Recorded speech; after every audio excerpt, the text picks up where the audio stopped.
Hi guys, Latonya Davis here to talk more about desegregation. This is my 13th blog, lucky number 13. I'm really excited about that.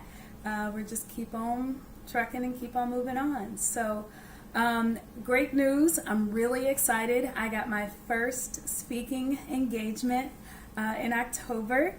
It's really cool to see my goals that I've made already falling into place, pieces falling into place. I'm really pumped about that.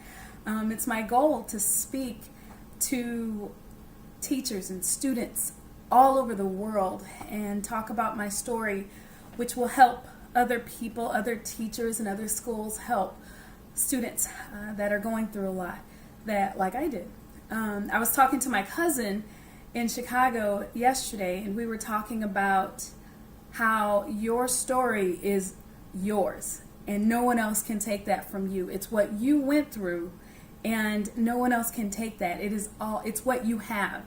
And what I plan on doing with my story, because it's all that I have, is to use it to help others. And that's what the point of life is to me. So that's where I feel that everything is falling into place. It's really exciting. I'm looking forward to the speaking engagement. It's a very special place in my heart, and it's gonna be great. I'm really pumped about it. I am, one that in this day and age they call a trauma kid, one that's been through a lot, and it's been called other things back in the day, special needs kid, or a kid that's been, underprivileged, they called it, or there's so many other, they also call it city kids or students that live in the city. But it's more than just that anymore these days. It is every kid. It's every kid that goes through a lot. But today they call it trauma kids. And the speech that I'm going to give is going to be related to that. How can teachers help students that go through a lot? Now, it's weird to think, with all the trauma that I endured, you would think that I was a bad kid or a kid that was always in trouble. I actually never got in trouble.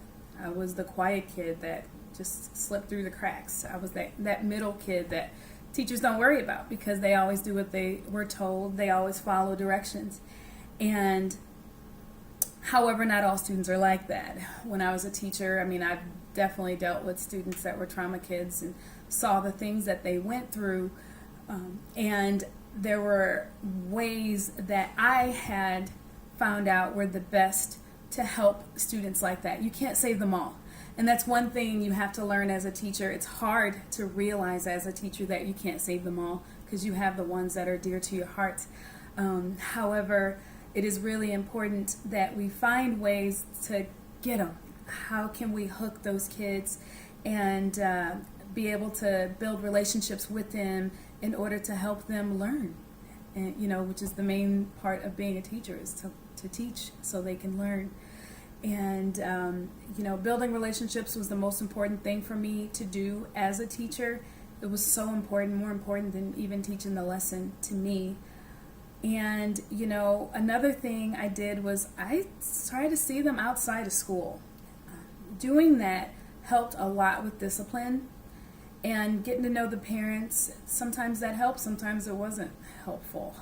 But it's another way to hook students and help with discipline and getting that opportunity to teach. Because it's one thing as a teacher, I've seen many times how hard it can be to teach a lesson when you have that one or multiple kids that are making it a little challenging for you to teach other students, which is obviously not fair to the other students. So there's lots of ways to do it, and I'm looking forward to using my story to do that. I'm also excited. I have a new business card. Woo! I have a new business card that I get to use now to hand out and tell people, who I am and what I'm looking forward to doing. My goal is to speak all over the world to schools and teachers and students and parents in ways that can help them break out of the cycle that most families get in when it comes to, oh, out of school, go straight to work, don't go to college, things like that, or get a family and have kids. Well, you got to break out of that cycle and try to be successful in your lives. Even though there's people that don't go to college that are successful, but just getting out of the rut of just the norm in the family is what I mean when I say that. So, it takes a lot to be a teacher and to do that. That's why I respect teachers so much. They do so much. I've seen it. It's unreal, the things that teachers do for their kids. It's definitely not for the money. If it was, I'd be rich with all the things that I've done for my students. But it's not about that. It's about, doing intrinsically rewarding things that can help them. How can we help them? And that's what my goal is, to help.